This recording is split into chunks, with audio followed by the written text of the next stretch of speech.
तो इस एनिमे की स्टार्टिंग कुरीमा और नियो को दिखाते हुए देखते हैं, जहां हमें दिखाते हैं कि वो दोनों पूरी सिटी को एक्सप्लोर कर रहे होते हैं। नियो जो कुरीमा को एक जगह से दूसरी जगह लेके जाती है, लेकिन कुरीमा जो उसके साथ घूम तो रहा था और उसके चेहरे में बिल्कुल एक्सप्रेशन नहीं थे, वो एकदम पत्थर की तरह चल रहा था। और फिर हम एक बूढ़े आदमी को दिखाते हैं जो दिखाते हैं कि वो नियो को अप्रोच कर रहा होता है अपने साथ चलने के लिए।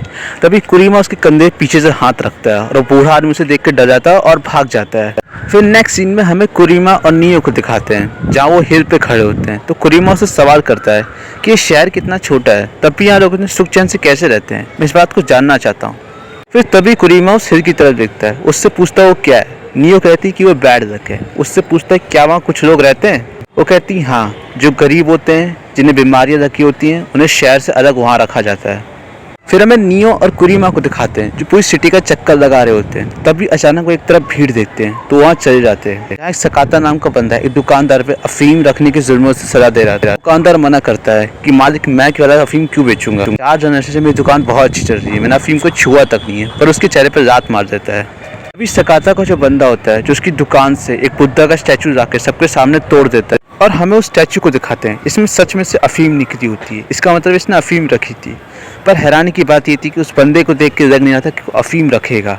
तो सकाता बोलता है जैसा कि तुम्हारी बीबी ने कहा था, तुमने अफीम रखी है। तो दुकानदार कहता है नहीं मालिक, आपको कोई गलत फहमी हुई है, ऐसा नहीं हो सकता। फिर उससे पूछता है मेरी बीबी ने और क्या कहा था। सकाता कहता है चुप रहो। और फिर हमें क्राउड को दिखाते हैं जहाँ सब लोग बात कर रहे होते हैं कि ये बंदा ऐसा नहीं कर सकता, इसने मजिस्ट्रेट ऑफिस में पैसे नहीं भरे इसलिए इसको सजा मिल रही है। राजो कुरियामा जो उनकी बात सुन रहा होता है। फिर कुरीमा जो नियो से सवाल करता है कि ये सब क्या चल रहा है। फिर नियो बोलती है कि उस आदमी ने पैसे नहीं भरे इसलिए उसको सजा मिल रही है। कुरीमा बोलता है ये सब गलत है, ये कैसे समझ रहा है। ये बोलती इसमें कुछ गलत नहीं है, उस आदमी ने पैसे नहीं भरे इससे उसको सजा मिल रही है, अगर वो पैसे भर दे उसको छोड़ दिया जाएगा। नियो कुरीमा को ताना मारते हुए कहती है कि कम से कम इसने अपने फादर को मार तो नहीं दिया किसी के कहने पे। और फिर वो कुरीमा का मजाक उड़ा के वहाँ के हंस से चली जाती है। नेक्स्ट सीन में हमें सोजी को दिखाते हैं जो अपने कमरे में सो रहा होता है और इसका नाम जिनकोरो आइसारिजावा नहीं, इसका नाम सोजी है। वहाँ आपको आगे बताएंगे वो कौन है। फिर सोजी जो एक लड़की की आवाज़ से उठ जाता है और उसे कहता है चुप करो। तो जो लड़की जो चिल्ला रही होती है वो अंदर आ जाती है। वो कहती है यहाँ से शराब की बदबू आ रही है, क्या तुमने पी रखी है। वो कहता है हाँ मैंने जीता इसलिए मैंने पिया है। तो लड़की कहती है कल तुमने हारा तब भी तुमने पिया, तुम 1 नंबर के बेवड़े हो। तो कहते तुमसे कोई मिलने आया है। तभी डॉक्टर बहुत सारे सामान के साथ रूम के अंदर आ जाता है। सोजी कहता है तुम यहाँ अचानक नहीं आ सकते, क्या तुम सच में इतने सामान के साथ मेरे साथ यहाँ रहने आए हो। तो छोटी लड़की को देखते हैं जो कुरीमा को बुला रही होती है और उससे कहती है सामुराई क्या तुम्हें कोई दूसरी जगह नहीं मिली। उससे कहता है कि मैं सामुराई नहीं, मैं रॉनिन हूँ। फिर वो कहती है मैं हैना हूँ, मैं अपने पापा के साथ यहाँ नीचे रहती हूँ। फिर हम सोजी को देखते हैं जो कुरियामा को यहाँ देख के गुस्से में पूछता है कि ये सब यहाँ चल क्या रहा है। फिर डॉक्टर उससे बताता है कि मैंने यहाँ रहने की बहुत जगह ढूंढने की कोशिश की पर मुझे कहीं नहीं मिली। फिर सोजी कहता है तुम कहना क्या चाहते हो कि सामुराई मेरे साथ रहने वाला है।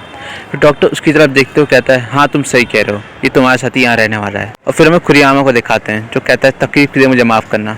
और सोजी जो तुरंत ही मना करता नहीं, ये मेरे साथ यहाँ नहीं रह सकता, चले जाओ यहाँ से। फिर डॉक्टर जो सोजी से कहता है तुम्हें पता नहीं कि तुम अपना पूरा रेंट नहीं भर पाते हो। ये बात सुनते सोजी के चेहरे में पसीना आने लगता है। तो नेक्स्ट सीन में हमें यूएन और नियो को दिखाते हैं जो एक सिटी में वॉक करते करते बात कर रहे होते हैं। तो यूएन नियो से पूछता है कि तुम्हें कुरीमा कैसा लगा।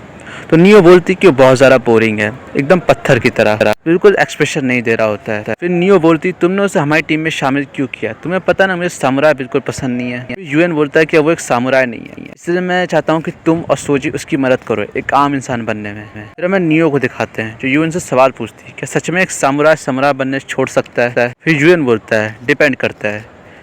फिर नियो बोलती है तुम मेरे सवाल का सीधा सीधा जवाब दो, क्या सच में एक सामुराई बनने से छोड़ सकता है और क्या सच में किलर बनने से छोड़ सकता है। फिर हम यूएन को देखते हैं जो उसकी तरफ देखता है और कहता है अगर ऐसा पॉसिबल होता तो तुम आज मेरे सामने ना खड़ी होती।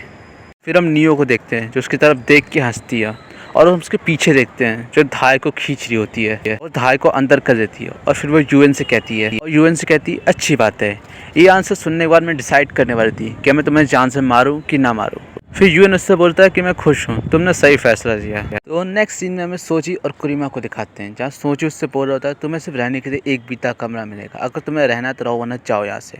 जहाँ फिर वो मुंह फेर देता है और कुरीमा उसको बुलाता है। सोजी कह रहा है तुम्हारी दिक्कत क्या है, तुम मुझसे बात करने की कोशिश क्यों कर रहे हो। कुरीमा उसे कहता है मुझे रहने देने के लिए शुक्रिया तुम्हारा। लेकिन सोजी बहुत गुस्से में होता है।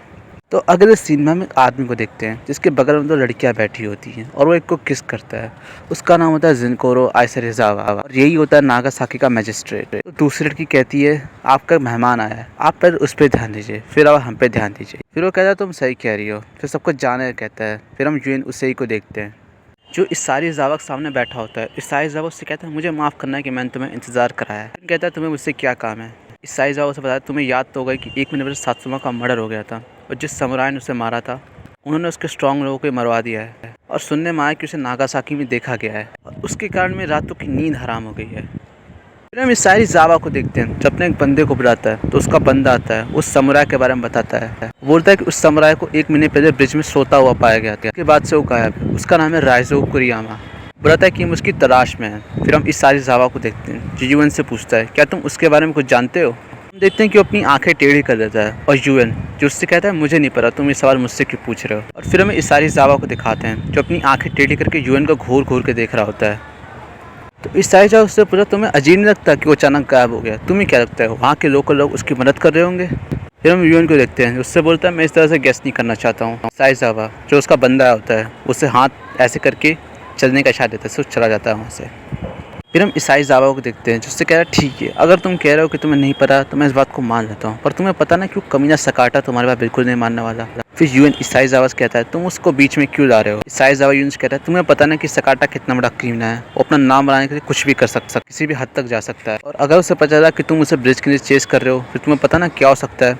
फिर यूएन उससे कह रहा है तुम क्या मुझे डराना चाहते हो, ये बिल्कुल अच्छी बात नहीं है। इसारीजावा कहते हैं वो यूएन से कह रहा है तुम मुझसे चाहते क्या हो, तुम्हें पता ना वो कमीना सकाटा मेरे पीछे हाथ धो के पड़ा हुआ है, अगर वो इस केस में इन्वॉल्व हो गया तो वो हम दोनों से बहुत बड़ा हो जाएगा। यूएन उसे को देखते हैं उससे कहता है हाँ शायद चिंता की बात हो सकती है। इसारीजावा जो यूएन को उंगली दिखा बोलता है तुम यहाँ खुल के बात कर सकते हो, ये मजिस्ट्रेट ऑफिस नहीं है, तुम चाहो तो यहाँ खुल के बातें कर सकते हो। तो यूएन उससे कहता है हाँ तभी शायद तुम्हें पजामा पुलिस का नाम मिल रहा हुआ है। इसारीजावा उससे कहता है देखो यार तुम ही हो जो मुझसे ऐसी बातें कर सकते हो, आजकल मैं अपना ऑफिस नहीं जाता हूँ, मेरा मन नहीं लगता।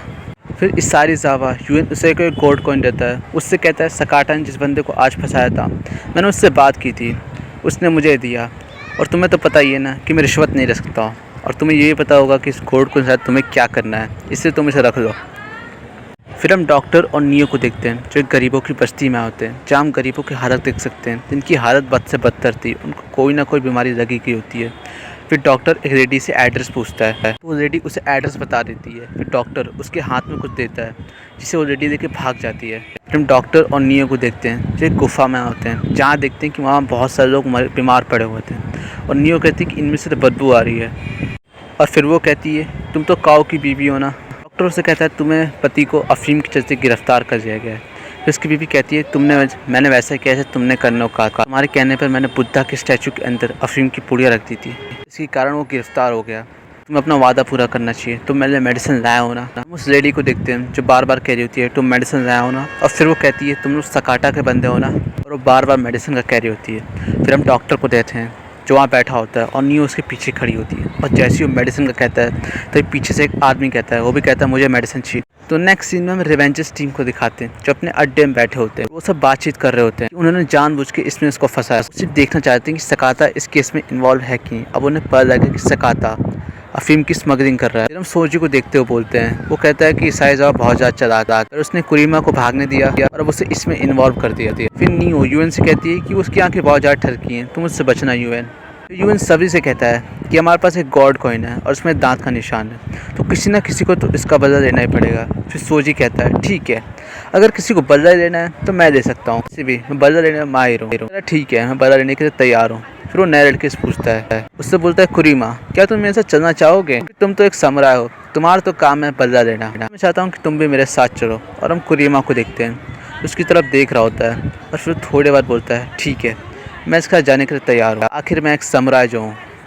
तो नेक्स्ट सीन में हम सोजी और कुरीमा को देखते हैं जो भागते हुए जा रहे थे और नियो उनके सामने से आ रही थी और वो कहती है 5 लोग हैं। फिर हम सोजी को देखते हैं जो कुरीमा से कहता है तुम्हारे ऐसे समुराई के लिए 5 लोगों को मारना तो बहुत ज़्यादा आसान होगा।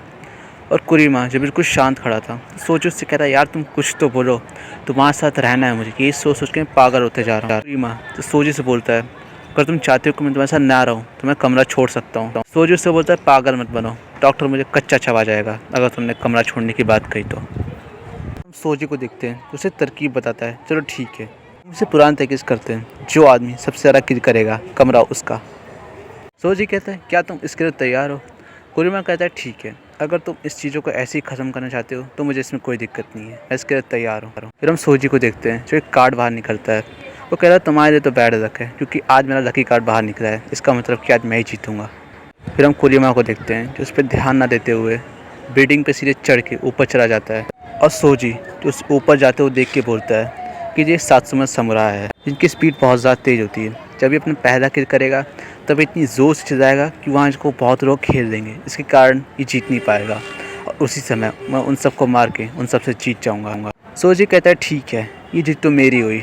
फिर वो अपने कार्ड्स निकालता है जिसमें धार निकाल लगे हुए थे, और फिर वो अपने पहले किल के लिए चला जाता है दौड़ते हुए छत के ऊपर। और हम देखते हैं कि जो अपने पहले किल के लिए जा रहा होता है तभी वो देखता है कि पीछे से कुरीमा आके उस आदमी को वहीं मार देता है। और सोजी ने जैसा सोचा था कि वो शोर मचाएगा, ऐसा कुछ नहीं होता। कुरीमा उसे बड़ी चालाकी से बिना शोर मचाए मारता है। सोजी कहता है इसने ये सब कहाँ से सीखा। फिर हम दो बंदों को देखते हैं जो चेक करने आए होते हैं। तो एक बंदा कहता है कि मैंने कुछ सुना, तभी दूसरे बंदे के गले पे कुछ रखता है बहुत धार सा, और एक बंदा चेक करने आता है तभी उसके गले में लग जाता है। फिर हम देखते हैं कि सोजी ने अपने कार्ड से उन दोनों का वही खेल तमाम कर दिया है, मेरे दो हो गए हैं। फिर हम नेक्स्ट सीन में सकाटा को देखते हैं जो बाहर चेक करने आया होता है, तभी देखता है कि उसके सामने कुरीमा खड़ा है। तो उससे कह रहा है तुम कौन हो? तुम तो घुसपैठिया लग रहे हो, पर तुम कोई आम घुसपैठिया नहीं लग रहे हो, बताओ तुम्हें किसने भेजा है, मेरे सवाल का जवाब दो। और फिर वो तलवार निकाल होता है और हम कुरीमा को देखते हैं जो अपनी तलवार की तरफ आगे बढ़ रहा होता है और अपनी तलवार की ओर हाथ मारता है। सकाता जो कुरीमा की ओर धीरे धीरे अपनी तलवार की ओर बढ़ रहा है, और कुरीमा अपनी तलवार को पकड़ के तैयार होता है उसे मारने के लिए। तभी वो देखता है कि पीछे से कोई परछाई है, तो कुरीमा वहीं उसी समय रुक जाता है, और सकाता जो तेज़ी से भागते हुए आके उसको मारने के लिए बढ़ता है। तभी पीछे से सोजी अपने कार्ड्स मार के सकाता का खेल तमाम कर देता है। एक कार्ड उसके गले में और एक कार्ड उसके सर में मारता है। और फिर हम सोजी को देखते हैं तो उसके सामने आके कहता है, सोजी आके कहता है लगता है कि मैं जीत गया। फिर हम देखते हैं कि कुरीमा कहता है हाँ शायद तुम जीत। सोजी कहता है तुमने अच्छा किया।